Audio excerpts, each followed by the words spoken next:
Hello, good evening. मैं Pawan Rao, YouTube channel maths with Pawan Rao में आप लोगों को पढ़ा रहा हूँ कोऑर्डिनेट ज्योमेट्री। 2 वीडियो मैं आप लोगों के लिए बना चुका हूँ। आज हमारा तीसरा वीडियो है। अगर फर्स्ट टाइम कोई स्टूडेंट ये वीडियो देख रहे हैं तो इसको यहीं बंद करो, पहले कोऑर्डिनेट ज्योमेट्री के 2 वीडियोज़ देखो, उसके बाद आपको सही समझ में आएगा ये वाला वीडियो। तो आज की क्लास में कुछ इंपॉर्टेंट चीज़ें हम लोग पढ़ेंगे। मैं आप लोगों को पढ़ाने वाला हूँ स्लोप या ढाल के बारे में।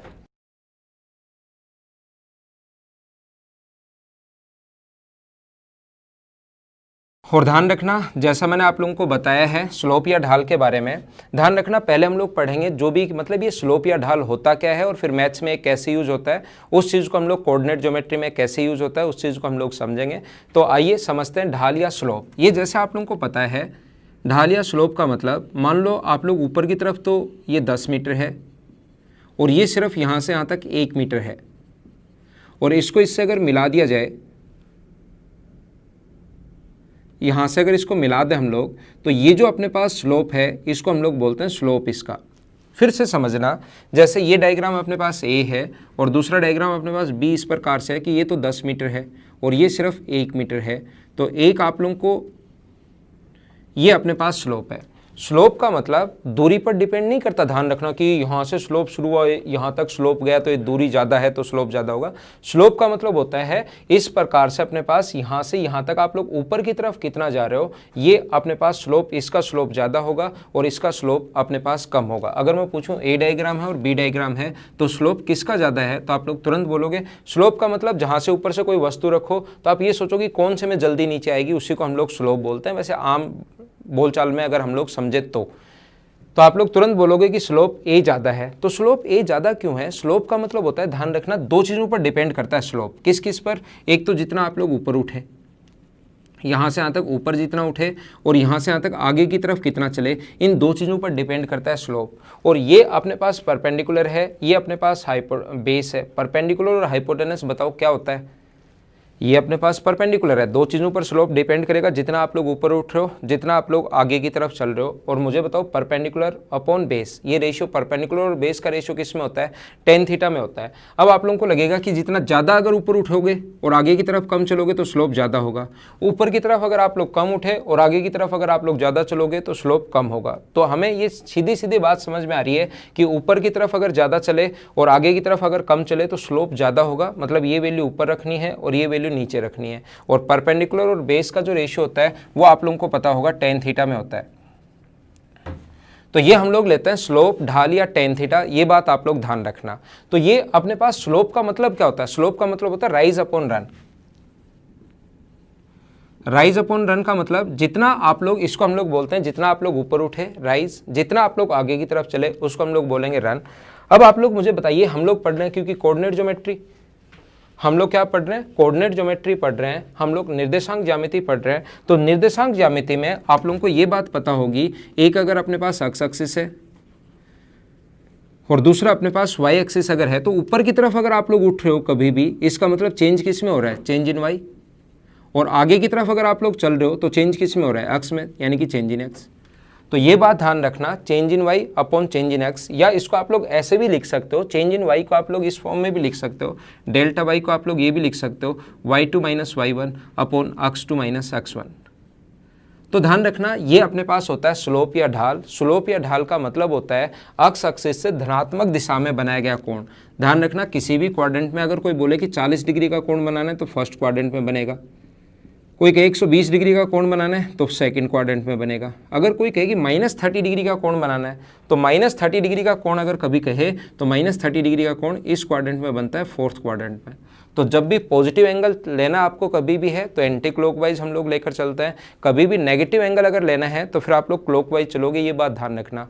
तो अक्ष एक्सिस से धनात्मक दिशा में बनाया गया जो कोण होता है, ध्यान रखना, ये कोई भी लाइन है परपेंडिकुलर अपॉन बेस, तो यहाँ से धनात्मक दिशा में बनाया गया कोण, ये जो कोण होता है पॉजिटिव डायरेक्शन में, ध्यान रखना, मतलब एंटी क्लॉकवाइज। पॉजिटिव डायरेक्शन का मतलब है यहाँ पर एंटी क्लॉकवाइज है, ये बनाया गया जो कोण होता है इसको हम लोग बोलते हैं स्लोप। ध्यान रखना, ऐसे अगर कोई लाइन हुई तो उसका स्लोप ये होगा, यानी ये लाइन अगर है तो इसका स्लोप पॉजिटिव है, और अगर ये लाइन अगर है तो इसका स्लोप अपने पास 90 डिग्री से बड़ा सेकंड क्वाड्रेंट में आ गया, तो सेकंड क्वाड्रेंट में अगर आ गया तो इसका स्लोप अपने पास नेगेटिव हो जाएगा। एक बात ध्यान रखना, मैं ऑफलाइन पढ़ाता हूँ Mother's Education Hub Jaipur branch पर, और ऑनलाइन में पढ़ाता हूँ अनअकैडमी प्लस पर। उस पर मैं लाइव पढ़ा रहा हूँ अनअकैडमी प्लस पर। कोई भी स्टूडेंट मुझसे ऑनलाइन अगर पढ़ना चाहे तो पवन मैथ्स के नाम से कोई भी मान लो एडमिशन लेना चाहे, यहाँ तो मैं पढ़ा ही रहा हूँ, अब मैं कंटिन्यू हो गया हूँ, आप लोग देख रहे हो, और कंटिन्यू ही अब मैं आप लोगों के लिए रहूँगा। तो अगर लेकिन कोई फिर भी स्टूडेंट जो मुझसे ऑनलाइन पढ़ना चाहता है, उसमें डेली 2 आवर्स की क्लास होती है, PDF वगैरह सारे मिलते हैं आप लोगों को, नोट्स, और डेली क्लास होती है 2 आवर्स की। तो कोई भी अगर मुझसे पढ़ना चाहे और उसमें फ़ीस जमा करवाना चाहे, आपका कोई नॉन या आप या कोई और पढ़ना चाहे, तो आप लोग पवन मैथ्स के नाम से कोड, उसमें रेफरल कोड लगा देना, तो उसमें आपका 10% डिस्काउंट हो जाएगा। कोई लेना चाहे तो ठीक है, नहीं लेना चाहे तो आपका कोई दिक्कत नहीं है। यहाँ मैं कंटिन्यू अब वापस आ रहा हूँ। देखिए, तो हम लोग थे स्लोप या ढाल के बारे में, उसी चीज़ को मैं आप लोगों को समझा रहा हूँ। तो ध्यान रखना, स्लोप या जो ढाल होता है वो हम लोग 3 तरीके से निकाल सकते हैं। उससे पहले लाइन की जनरल इक्वेशन मैं आप लोगों को बता चुका हूँ, इस प्रकार से होती है ax + by + c = 0। लाइन की जो जनरल इक्वेशन थी ax + by + c = 0, ये बात मैं आप लोगों को बता चुका हूँ। अब हम लोग क्या करेंगे, यहाँ पर सबसे पहले लाइन की इक्वेशन में हम लोग करेंगे, फिर स्लोप हम लोग 3 तरीके से हम लोग स्लोप फाइंड आउट कर सकते हैं। फिर लाइन की अगर स्लोप गिवन हो, पॉइंट गिवन हो, परपेंडिकुलर लाइन की इक्वेशन बनानी हो, तो लाइन की इक्वेशन हम लोग कैसे बनाएंगे, वो चीज़ें हम लोग आज की क्लास में पढ़ने वाले हैं। और ये काफ़ी मतलब थोड़ा सा जो हमारा ये वाला टॉपिक है ये इंपॉर्टेंट है। इसके क्वेश्चंस नॉर्मली कम ही पूछे जाते हैं, लेकिन कभी अगर पूछ लिया गया तो बहुत ही कम स्टूडेंट कर पाते हैं। तो इसको आप लोग ध्यान से पढ़ना। अगर कोऑर्डिनेट ज्योमेट्री आपको कंप्लीट आती है, पूरा बेसिक पढ़ लिया, उसके बाद कोई भी क्वेश्चन आपके सामने आ जाए वो आप लोग खुद ही कर पाओगे। तो देखिए, मैंने आप लोगों को बताया कि ये अपने पास एक्स एक्सिस है, ये अपने पास वाई एक्सिस है। अगर ये अपने पास कोई भी लाइन है, मान लो ये वाला जो पॉइंट है ये अपने पास है अक्स कोमा वाई, और ये अपने पास कोण बना रहा है अक्स एक्सिस से थीटा का कोण बना रहा है। ये जो एंगल अपने पास बन रहा है ये कोण अपने पास बना रहा है थीटा, और यहाँ से यहाँ तक का जो पॉइंट है, ये जो दूरी है, ये यहाँ से यहाँ तक ये जो दूरी दी हुई है, ये हम लोगों को दी हुई है सी। वाई एक्सिस पर काटा गया अंतःखंड बोलते हैं इसको। यहाँ से यहाँ तक की जो डिस्टेंस दी हुई है ये हम लोगों को दी हुई है सी। हम लोग क्या करेंगे, यहाँ से एक पैरेलल लाइन खींचेंगे, अक्स एक्सिस के पैरेलल लाइन खींचिए। तो पैरेलल लाइन जैसे आप लोग खींचोगे तो ये वाला कोण अगर थीटा है तो ये वाला कोण भी थीटा होगा, क्योंकि कॉरस्पॉन्डिंग एंगल संगत कोण हमेशा बराबर होता है। ये जो कंप्लीट डिस्टेंस है अक्स एक्सिस से परपेंडिकुलर डिस्टेंस,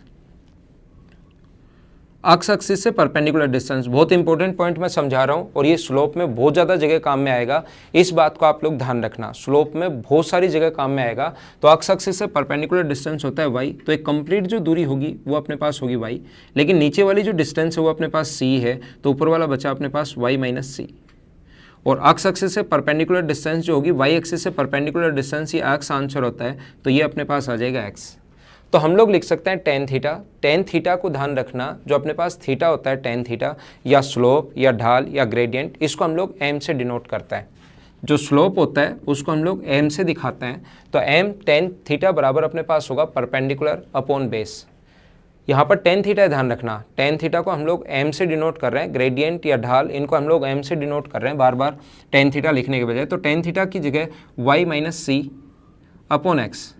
ट्रिग्नोमेट्री में आप लोगों को पढ़ा चुका हूँ, उन वीडियोस को आप लोग ध्यान से देखिए, ये चीज़ें आप लोगों को अपने आप ही समझ में आ जाएंगी कि m बराबर परपेंडिकुलर अपॉन बेस, यहाँ से मल्टीप्लाई अगर करें हम लोग तो mx बराबर y माइनस सी, और y का मान यहाँ से c इधर ऐड हो जाएगा, तो y equals to mx plus सी।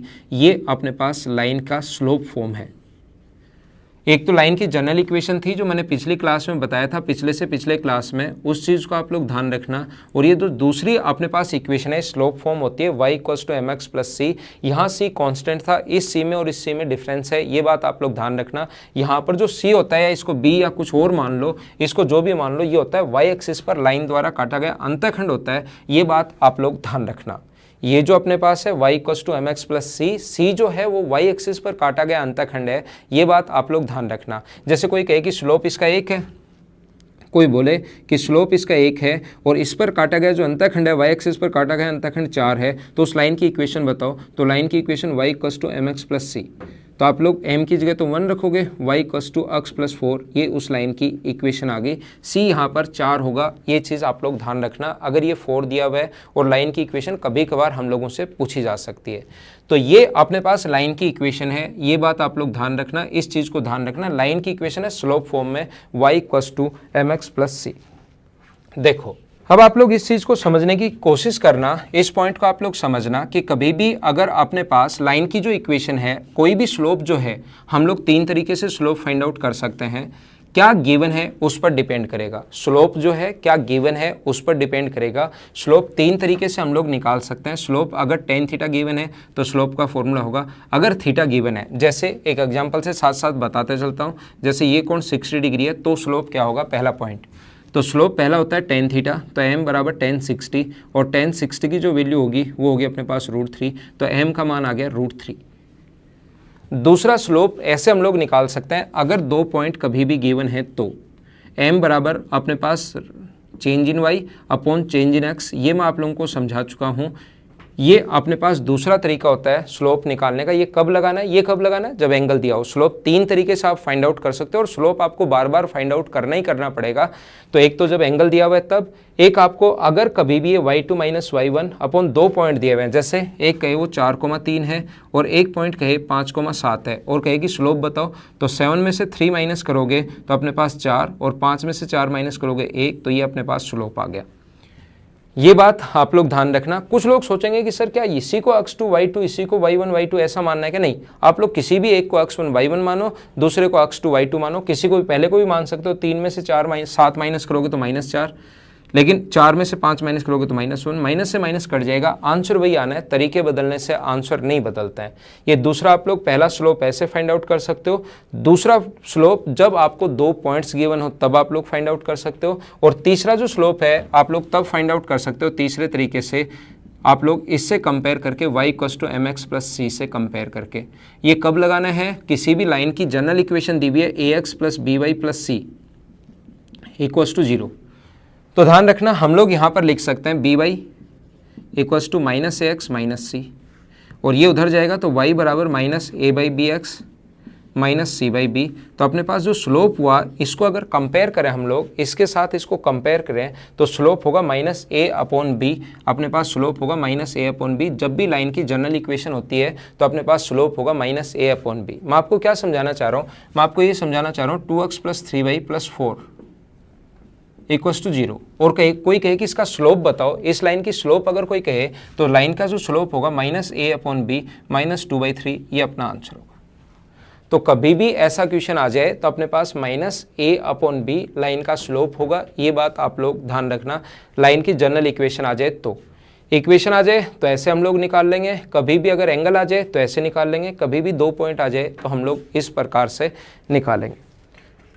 अब देखिए ये हुई हमारे पास स्लोप की बात। थोड़ा सा एक पॉइंट और हम लोग आगे बढ़ते हैं, देखो ध्यान से समझने की कोशिश करना। अगला पॉइंट आप लोग समझ लेना, कभी भी अगर ऐसा है, ये x एक्सिस है, ये y एक्सिस है,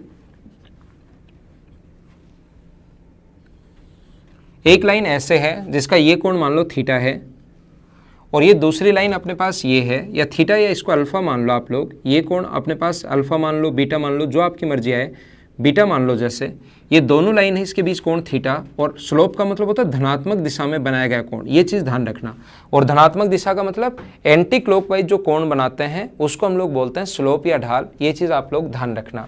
तो इस अल्फा की जगह ये जो अल्फा है इसको क्या हम लोग थीटा प्लस बीटा लिख सकते हैं क्या? अल्फा की जगह क्या आप लोग थीटा प्लस अल्फा क्यों लिख सकते हैं? आप लोगों को याद होगा, ज्योमेट्री के मेरे वीडियोस देखिए, कंप्लीट मैं आप लोगों को पढ़ा चुका हूं। बाह्य कोण हमेशा अंत अभिमुख कोणों के योग के बराबर होता है। अल्फा जो है अंत अभिमुख कोणों के योग के बराबर होगा। Exterior angle always sum of interior opposite के बराबर होता है। ये बात मैं आप लोगों को समझा चुका हूँ, उसको आप लोग ध्यान से समझिए। तो अल्फा बराबर थीटा प्लस बीटा, ठीक है ना। अब अपने पास यहाँ पर एक चीज़ आप लोग ध्यान रखना, यहाँ पर हम लोग थीटा बराबर, अगर थीटा चाहिए हम लोगों को तो अल्फा माइनस बीटा हम लोग लिख सकते हैं। थीटा अगर चाहिए तो हम लोग अल्फा माइनस बीटा लिख सकते हैं। और इसका जो tan अल्फा है उसको आप लोग मान लो, जब भी आप लोग 2 स्लोप लिखना है तो m1, और tan बीटा को मान लीजिए आप लोग m2। तो दो लाइन के बीच एंगल अगर कभी निकालना है, देखो दो लाइन के बीच के एंगल का मैं डायरेक्ट आपको फॉर्मूला भी लिखवा सकता हूँ, लेकिन उससे फ़ायदा नहीं होगा। दो लाइन के बीच का मैं एंगल का डायरेक्ट फॉर्मूला भी लिखवा सकता हूँ, लेकिन उससे ज़्यादा कोई फ़ायदा नहीं होगा। इसलिए आप लोग ध्यान रखना, सबसे पहले आप लोगों को ये चीज़ पता होनी चाहिए कि अपने पास ये फॉर्मूला आता कैसे, रटना तो है ही, याद तो करना ही है, लेकिन आता कैसे ये चीज़ भी आप लोगों को पता होना चाहिए। दोनों तरफ टेन लगा दो, टेन थीटा बराबर टेन अल्फा माइनस बीटा। दो एंगल्स के बीच, दो लाइंस के बीच अगर कभी भी एंगल फाइंड आउट करना है तो उसका फॉर्मूला होता है m1 minus m2 upon 1 plus m1 m2। लेकिन m1 और m2 क्या है, दोनों लाइन के स्लोप हैं। लेकिन मैं यहाँ पर आपको डायरेक्ट फॉर्मूला लिखने के बजाय एक बार ये चीज़ें समझा रहा हूँ ताकि आपको थोड़ा सा सही समझ में आए। और ट्रिग्नोमेट्री क्योंकि मैं पढ़ा चुका हूँ, इसका फॉर्मूला होता है tan a minus tan b upon 1 plus tan a tan b। तो tan a की जगह आप लोग लिख सकते हो m1 minus m2 upon 1 plus m1 m2। तो ये अपने पास tan थीटा का जो फॉर्मूला होगा ये होता है m1 minus m2 upon 1 plus m1 m2। ये अपने पास किन्हीं भी दो लाइन्स अगर स्लोप कभी दिया हुआ है और दो लाइन को सोल्व करने, दो लाइन के बीच का एंगल अगर पूछा है तो अपना आंसर ये होता है। मान लो m1 और m2 दो लाइन का स्लोप दिया हुआ है, और स्लोप जरूरी नहीं m1 बराबर ये है और m2 बराबर ये करके ही दे। स्लोप निकालने के तीन तरीके मैं बता चुका हूँ। इन लाइन की इक्वेशन भी दे सकता है, इस लाइन की इक्वेशन भी दी हुई है, इस लाइन की भी जनरल इक्वेशन दी हुई है। तो इक्वेशन के बाद भी आप स्लोप निकाल सकते हो, या दो पॉइंट के बाद स्लोप निकाल सकते हो, या एंगल दे देगा कि ये वाला कोण इतने डिग्री है और ये वाला कोण इतने डिग्री है, उससे भी आप लोग स्लोप निकाल सकते हो। तो ध्यान रखना, किसी भी तरीके से m1 m2 आ गया और मान लो सोल्व करने पर tan थीटा बराबर आ रहा है, मान लो 1/√3, इसको पूरे को सोल्व किया और ये आ रहा है, तो tan थीटा √3 कितने डिग्री पर होता है, 60 डिग्री पर होता है। तो दोनों 60 नहीं 30 डिग्री पर होता है। तो ध्यान रखना दोनों लाइंस के बीच का जो एंगल होगा वो 30 डिग्री होगा। फिर समझाता हूं मैं आपको, देखिए। तो इस स्लोप का जो अपने पास दो लाइन के बीच का एंगल का जो फॉर्मूला होता है tan थीटा बराबर m1 minus m2 upon 1 plus m1 m2, इसको हम लोग एक बार फिर से लिखते हैं और इससे रिलेटेड कुछ पॉइंट्स हम लोग समझते हैं। अगर कभी भी अपने पास ऐसा हो tan थीटा बराबर अपने पास होगा m1 minus m2 upon 1 plus m1 m2, एक चीज़ आप लोग ध्यान रखना, एक बात आप लोग याद रखना, अगर दो लाइन कभी भी एक दूसरे पर परपेंडिकुलर हैं, अगर दो लाइन कभी भी एक दूसरे पर परपेंडिकुलर हैं, तो याद रखना m1 इंटू m2 बराबर होता है -1। कौन सी कंडीशन में, जब अपने पास दो लाइन एक दूसरे पर परपेंडिकुलर है। अगर दो लाइन एक दूसरे पर परपेंडिकुलर हैं तो m1 इंटू m2 बराबर -1 होगा। ये एक पहली कंडीशन है, ये केस फर्स्ट है, जब दोनों लाइन एक दूसरे पर परपेंडिकुलर हैं और दो लाइन अगर एक दूसरे के पैरेलल अगर हैं, दो लाइन एक दूसरे के पैरेलल अगर हैं तो m1 बराबर होता है m2 के। पैरेलल है, ध्यान रखना ऐसा होता है, परपेंडिकुलर अगर कभी कंडीशन दे सकता है कि दो लाइन पैरेलल हैं, दो लाइन पैरेलल अगर हैं तो एक कंडीशन ये भी होती है a1 अपॉन a2 बराबर b1 upon b2 not equals to c1 upon c2। ये कहाँ से आई, ये यहीं से आई है। दोनों लाइन की जो जनरल इक्वेशन होती है उसका पहले का भी स्लोप निकालो, दूसरे का भी स्लोप निकालो, और दोनों को जब बराबर रखोगे तो ये वाली कंडीशन आ जाएगी a1 अपॉन a2 बराबर b1 अपॉन b2। खुद ही ये कंडीशन आ जाएगी, आप लोग करके देखना। तो मैंने पढ़ाया था आपको कि ये आया कहाँ से, वो चीज़ भी आपके समझ में आएगी जब मैं आपको स्लोप पढ़ाऊंगा उस टाइम। उस वीडियो में, मैंने जो पिछला वीडियो था उसमें मैंने ये बात कही थी कि ये चीज़ आगे समझ में आएगी कि ऐसा होता क्यों है। तो यहाँ पर मैं आप लोगों को समझाने की कोशिश ये कर रहा था कि ऐसा क्यों होता है।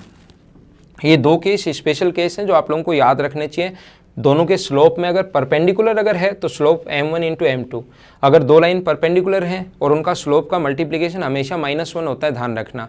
या एक का स्लोप दिया हुआ है और दूसरे का स्लोप हम लोगों से पूछा है, तो एक का स्लोप है 4/3 और कोई कहे कि दो लाइन परपेंडिकुलर है, m1 ये है, तो बताओ m2 क्या होगा। तो हम लोग लिखेंगे m1 इंटू m2 बराबर -1। तो m1 की वैल्यू अपने पास दी हुई है 4/3, तो m2 की जो वैल्यू होगी वो आ जाएगी अपने पास m2 की वैल्यू -3/4। तो हमेशा ध्यान रखना, कभी भी अगर स्लोप अपने पास 5/7 है और दूसरी परपेंडिकुलर लाइन का स्लोप -7/5 होगा, ये चीज़ आप लोग ध्यान रखना। और अगर पैरेलल हुई तो दोनों ही हमेशा बराबर होते हैं, दोनों का स्लोप हमेशा इक्वल होते हैं। ये आपको पता है, लाइन पैरेलल होगी, अगर इसके पैरेलल ही दूसरी लाइन खींच दी जाए तो दोनों का स्लोप तो ऑलवेज इक्वल ही होगा। थीटा तो बराबर ही होता है, पैरेलल लाइन है, ये ट्रांसवर्सल लाइन अगर है तो कॉरस्पॉन्डिंग एंगल हमेशा बराबर होता है।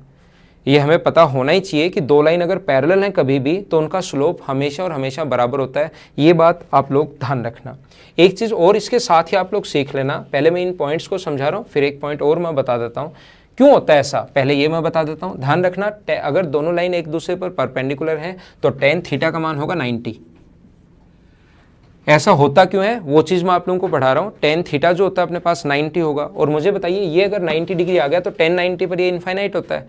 इन्फाइनाइट तब होगा जब 1 प्लस टेन थीटा टेन 90 अगर रख दोगे तो इन्फाइनाइट होता है, और इन्फाइनाइट तब होगा जब 1 प्लस m1 m2 बराबर माइनस 0 हो। अपॉन 0 तभी इन्फाइनाइट बनेगा, तो m1 इंटू m2 बराबर -1, ये अपना आंसर आ गया। और अगर कभी भी दो लाइन पैरेलल हैं तो उसके बीच का कोण होगा 0 डिग्री। लाइन अगर पैरेलल है तो उसके बीच का कोण होगा 0 डिग्री, तो 0 पर टेन 0 होता है।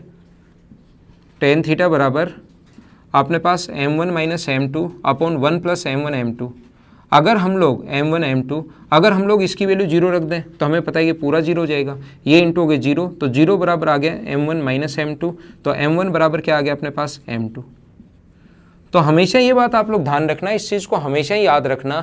अगर कभी भी अपने पास m1 इंटू m2 अगर दोनों लाइन परपेंडिकुलर हैं तो दोनों का मल्टीप्लिकेशन -1 होगा, और अगर कभी भी दोनों लाइन पैरेलल हैं तो दोनों स्लोप हमेशा इक्वल होते हैं। ये बात आप लोग ध्यान रखना।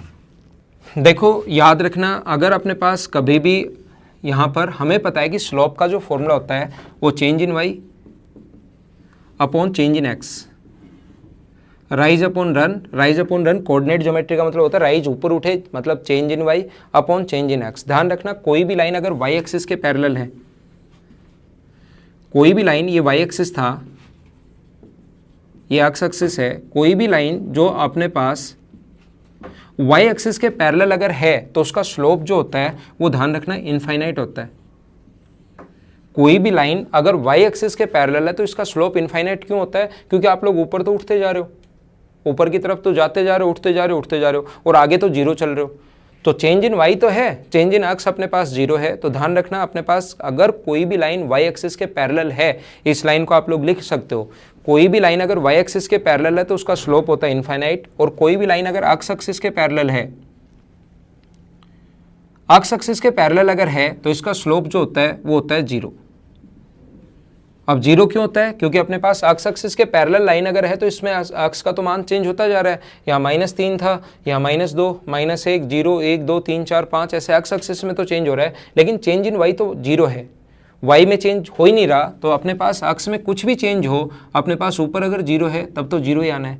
तो कोई भी लाइन x एक्सिस के अगर पैरेलल है तो उसका स्लोप होता है 0, और कोई भी लाइन y एक्सिस के पैरेलल अगर है तो उसका स्लोप होता है इनफाइनाइट। ये आप लोग ध्यान रखना, कभी छोटा मोटा क्वेश्चन आ जाए तो उस चीज़ को आप लोगों को याद रखना चाहिए।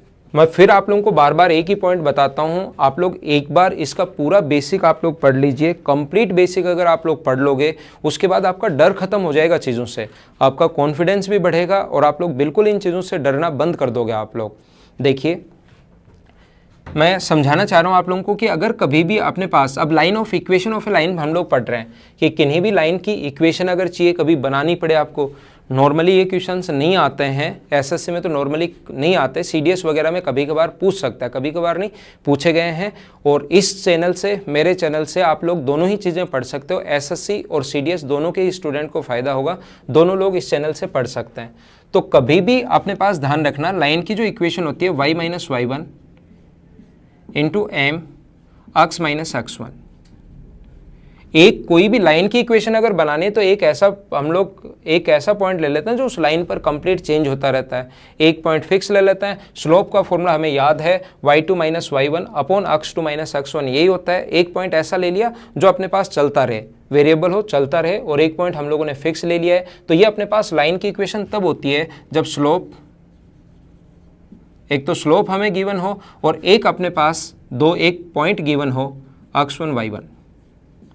स्लोप एंड पॉइंट अगर गिवन है, एक बिंदु के निर्देशांक कोऑर्डिनेट्स दिए हुए हैं, और स्लोप अगर गिवन है तो लाइन की इक्वेशन ये होती है। मान लो कोई कहे कि 3 और 4 से तो पास होने वाली, और जिसका स्लोप मान लो 2 है, उस लाइन की इक्वेशन बताइए। तो हम लोग क्या करेंगे, y minus y1 y minus 4, ये पॉइंट मानेंगे x1 y1, y माइनस 4 बराबर 2 into x minus x1 x minus 3, तो ये आ गया y माइनस 4 बराबर 2x माइनस 6। तो हम लोग लिख सकते हैं इसको, 2x इधर लेकर जाओगे तो 2x माइनस वाई, ये उधर जाके प्लस होगा तो -2 इक्वल्स टू 0। ये अपने पास लाइन की इक्वेशन बन गई। तो हमेशा ध्यान रखना, कभी भी अगर हमें एक पॉइंट गिवन हो और एक अगर स्लोप गिवन हो उसका, तो अपने पास लाइन की इक्वेशन ये होती है। इस चीज को आप लोग ध्यान रखना। अगर हमें 2 पॉइंट गिवन है,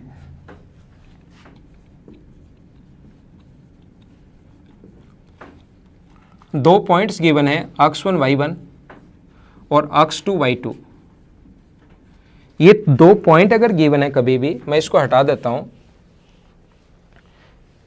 लाइन की इक्वेशन हम लोग कैसे लिखते हैं वो चीज मैं आप लोगों को समझा रहा हूं। कभी भी अगर 2 पॉइंट्स गिवन है, x1 y1 और x2 y2, ये हमें दिया हुआ है, ये हमें गिवन है और हम लोगों से पूछा है कि आप लोग बताइए कि इक्वेशन ऑफ लाइन क्या होगी। तो इक्वेशन वही होती है y minus y1 m x minus x1। आप तो ये याद रखिए। अब आपको यहाँ पर m नहीं दिया हुआ, तो m निकालने का तरीका क्या होगा। अगर स्लोप नहीं दिया हुआ, m अगर नहीं दिया हुआ, तो m निकालने का तरीका होता है y2 minus y1 upon x2 minus x1। Slope की जगह आप लोग m अब की बार 2 पॉइंट ही दिए हुए हैं, तो स्लोप निकालने का तरीके 3 होते हैं। किसी भी एक से आप लोग फाइंड आउट कर सकते हो, 3 तरीके से निकाल सकते हो। कोई भी एक अपने पास 2 पॉइंट दे तो स्लोप निकालने का तरीका ये है, एंगल दे तो tan थीटा है, और वैसे अगर अपने पास जनरल इक्वेशन दी हुई है तो -a अपॉन b है। ये 3 तरीके होते हैं स्लोप फाइंड आउट करने के। तो यहाँ पर हम लोग लिखेंगे y माइनस y1, m की जगह आप लोग लिख सकते हो y2 minus y1 upon x2 minus x1 into x minus x1। ये अपने पास इक्वेशन है। कोई भी पॉइंट लिखो 2,3 और 4,5 से पास होने वाली लाइन की इक्वेशन आप लोग बताइए।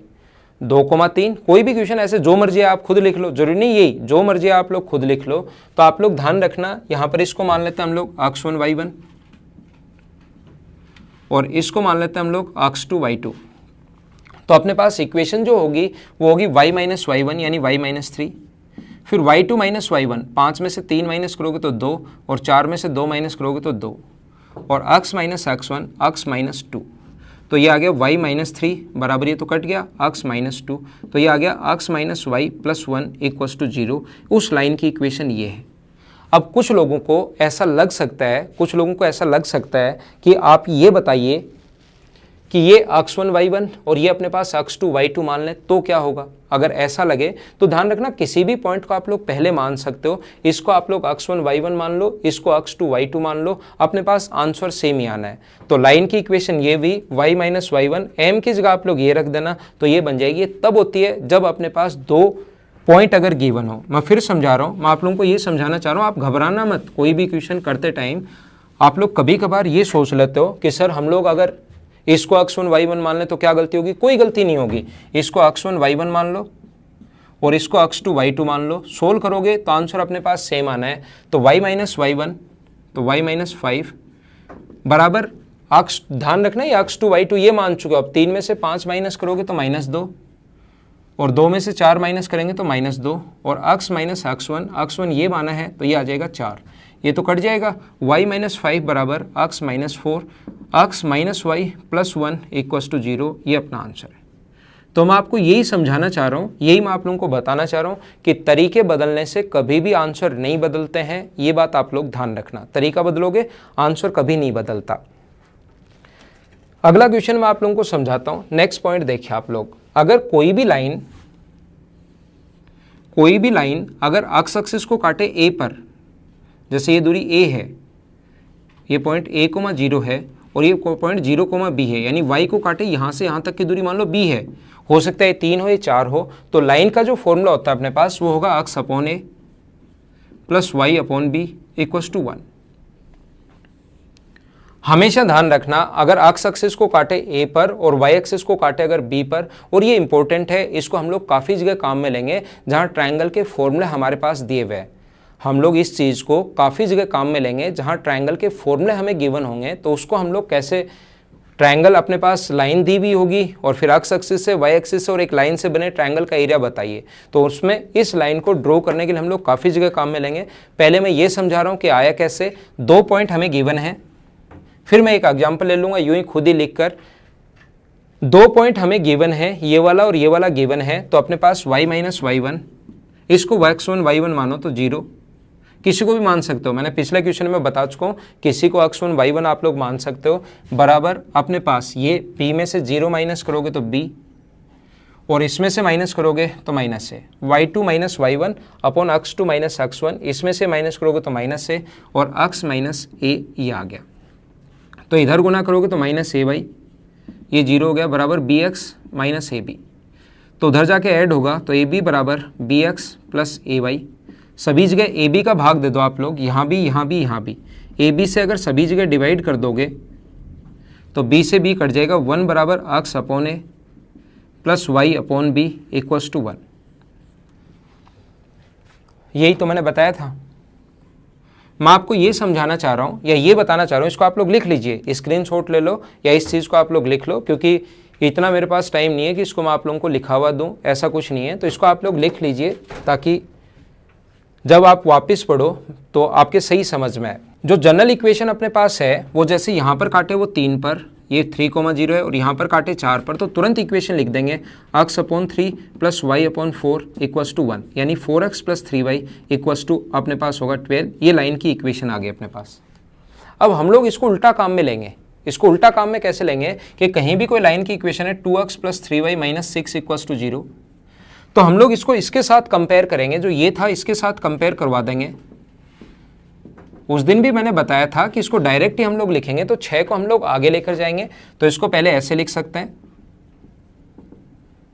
तो x बाई 3 6 का भाग दे देंगे, y बाई 2 इक्वल्स टू 1। तो हमें तुरंत पता है कि x को काटेगा वो 3 पर और y को काटेगा 2 पर, तो ये अपने पास डायरेक्ट अपने पास लाइन की इक्वेशन आ गई। तो ऐसा अगर कभी भी हो, ध्यान रखना, हम लोग तो इसके साथ कंपेयर कर लेंगे, ये बात आप लोग याद रखना, इसको ध्यान रखना। अब और जगह जैसे ये लाइन की इक्वेशन है ax plus B y, x upon a plus y upon b equals to 1। तो आप लोग ये चीज़ ध्यान रखना, हमें पता है कि अपने पास ऐसा अगर है तो इसको काटेगा a पर तो ये a है, और इसको काटेगा b पर तो ये b है, तो हाफ a भी आ जाएगा। लेकिन लाइन की जनरल इक्वेशन कभी भी दी हुई है, जैसे ये ऐसे दिया हुआ है ax plus B Y plus c equals to 0, एक तो लाइन की इक्वेशन दी हुई है, और हम लोगों से फिर कहे कि x एक्सिस और y एक्सिस से बने ट्रायंगल का एरिया बताओ। एक तो लाइन की इक्वेशन दी हुई है इस लाइन से, प्लस x एक्सिस और y एक्सिस से बने ट्रायंगल का एरिया बताओ। ज़्यादा तो आप तब समझ पाओगे जब मैं आप लोगों के लिए क्वेश्चंस करवाऊंगा, लेकिन ये चीज़ ध्यान रखना, इसका एरिया अगर कभी पूछ ले तो फिर हम लोग क्या करते हैं, एक तो या तो लाइन ड्रॉ करो, देखो जैसे इक्वेशन दी हुई है 3x plus 4y minus 12 equals to 0, एक x इक्वल्स टू 0 है, एक y इक्वल्स टू 0 है।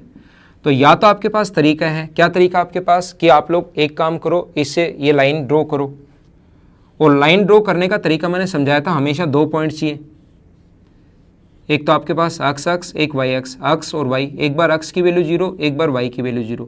x की वैल्यू 0 लोगे तो y का मान 3, y का मान 0 लोगे तो x की वैल्यू 4। तो x को तो काट रही है ये अपने पास एक पॉइंट, तो 0,3 होगा, ये यहाँ पर काटेगी 0,3 और यहाँ पर काटेगी 4,0, तो ये लाइन और x एक्सिस ये है, y एक्सिस ये बने ट्रायंगल का एरिया, तो ये 4 है, 3 है, half into 4 into 3।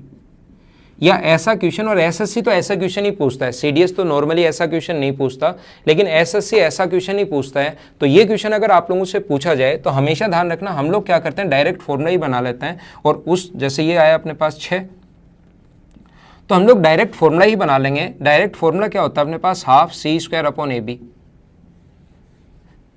Half C square upon A B. ये फॉर्मूला कब होता है, जब एक तो लाइन दे और x एक्सिस और y एक्सिस दे। ध्यान रखना y जो होता है अपने पास वो x इक्वल्स टू 0 अगर है तो ये y एक्सिस का है, y एक्सिस पर x 0 होता है और x एक्सिस पर y 0 होता है, ये बात ध्यान रखना। ये y एक्सिस होता है और ये x एक्सिस होता है। अगर हम लोग इक्वेशन लिखना चाहें तो x एक्सिस पर y का मान 0 होगा, तो y इक्वल्स टू 0 है तो मतलब ये x एक्सिस है, और x इक्वल्स टू 0 है तो ये y एक्सिस है। तो अपने पास यहाँ पर इस क्वेश्चन को अगर हम लोग करना चाहें, हाफ 12 का स्क्वायर अपने पास, ये c का मान 12, 12 का स्क्वायर कितना हुआ 144 अपॉन 3 इंटू 4, तो ये कट गया इससे 12 बार और 2 से कट गया 6 बार, तो ये डायरेक्ट फॉर्मूला ही आ गया, डायरेक्ट आंसर ही आ गया 6। इतना करने, ये 2 ये बनाओ 2 पॉइंट, ऐसा करने की ज़रूरत ही नहीं पड़ी। जैसे ये वाला इक्वेशन आ जाए और वो कहे कि हम लोगों को एरिया बताओ x एक्सिस, चलो ये लिख देता हूँ, और y एक्सिस और इस लाइन से बने ट्रायंगल का एरिया बनाओ। तो जब क्वेश्चंस करूँगा तब तो आपको मैं पूरा बेसिक से समझाऊंगा, लेकिन यहाँ करना है 6 का स्क्वायर 36, c का मान ये है और ये पॉजिटिव ही लेना है, ध्यान रखना 2 इंटू 3, तो कट गया 6 बार और 2 से कट गया 3 बार, तो आंसर कितना आ गया 3। अब ये फॉर्मूला कैसे आया, हमें पता है कि इसको इसके साथ कंपेयर करेंगे, सी स्क्वायर अपॉन ए बी। तो ये 2-4 जगह काम में लेंगे, इस चीज़ को ध्यान रखना। A X plus B Y equals to minus C, नीचे लाएंगे तो A X upon minus C, B Y upon minus C equals to 0। इसको लिख सकते हो A upon minus C upon A, Y upon minus C upon B, 0 नहीं equals to 1, सी का भाग दे रहे हैं ना नीचे बराबर 1, तो अक्स एक्सिस को काटेगा माइनस सी अपॉन ए पर और इसको काटेगा ये माइनस सी अपॉन बी पर। नीचे की तरफ काटेगा, ध्यान रखना ऐसे काटेगा, है ना। डायग्राम मैंने ऐसे बना दिया, इसको इधर काटेगा और इसको इधर काटेगा, माइनस का साइन है तो उससे कोई फर्क पड़ता है नहीं, ध्यान रखना ये चीज़ आपको समझ में आनी चाहिए। तो बेस अपने पास सी बाई ए है और हाइट अपने पास सी बाई बी है माइनस का, तो ये हो गया सी स्क्वायर अपॉन 2ab, ये फॉर्मूला होता है। अगर आपको समझ में आया है तो ठीक है, नहीं आया है तो भी कोई बुरी बात नहीं है, आप लोगों को मैं फिर समझा दूंगा। क्वेश्चन जब आएंगे उस टाइम एक बार मैं आप लोगों को वापस समझा दूंगा। आइए हम लोग अगला पॉइंट समझते हैं। तो अगला पॉइंट हम लोग समझते हैं, कोई भी अपने पास एक लाइन है जिसकी इक्वेशन दी हुई है A X plus B Y plus C equals to 0। एक लाइन है जिसकी इक्वेशन है A X plus B Y plus C equals to 0 और ये अपने पास इस पर परपेंडिकुलर है। परपेंडिकुलर नहीं है, कोई भी पॉइंट है x1 y1 और इससे अगर परपेंडिकुलर डिस्टेंस आप लोगों से पूछी जाए, परपेंडिकुलर डिस्टेंस या डिस्टेंस कभी भी अगर पूछी जाए तो हमेशा ध्यान रखना डिस्टेंस हमेशा परपेंडिकुलर ही आप लोगों को निकालनी है। ये अगर डिस्टेंस आप लोगों से पूछी जा रही है कभी भी तो distance between point and line, ध्यान रखना ये जो फॉर्मूला है किसका है,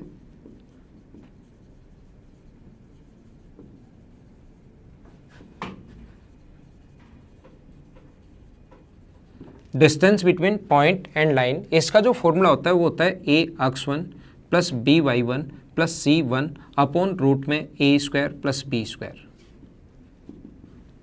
हमेशा याद रखना इसका जो फॉर्मूला होगा ए x1 plus b y1 plus c1 तो नहीं, ए x1 मतलब जो पॉइंट है वो इसमें आप लोग पुट कर दीजिए अपॉन रूट में a square plus b square. जैसे कोई भी लाइन की इक्वेशन है 3x plus 4y plus 12 equals to 0 और हम लोगों से पूछा जाए कि एक पॉइंट दिया हुआ है अपने पास, मान लो 2,3, देन बताइए कि इस पॉइंट से इस लाइन की परपेंडिकुलर डिस्टेंस या डिस्टेंस कितनी होगी। तो हम लोग यहाँ पर ये पुट करेंगे 3 into 2 plus 4 into 3 plus 12 upon में होगा रूट ए स्क्वायर यानी 3 का स्क्वायर प्लस 4 का स्क्वायर।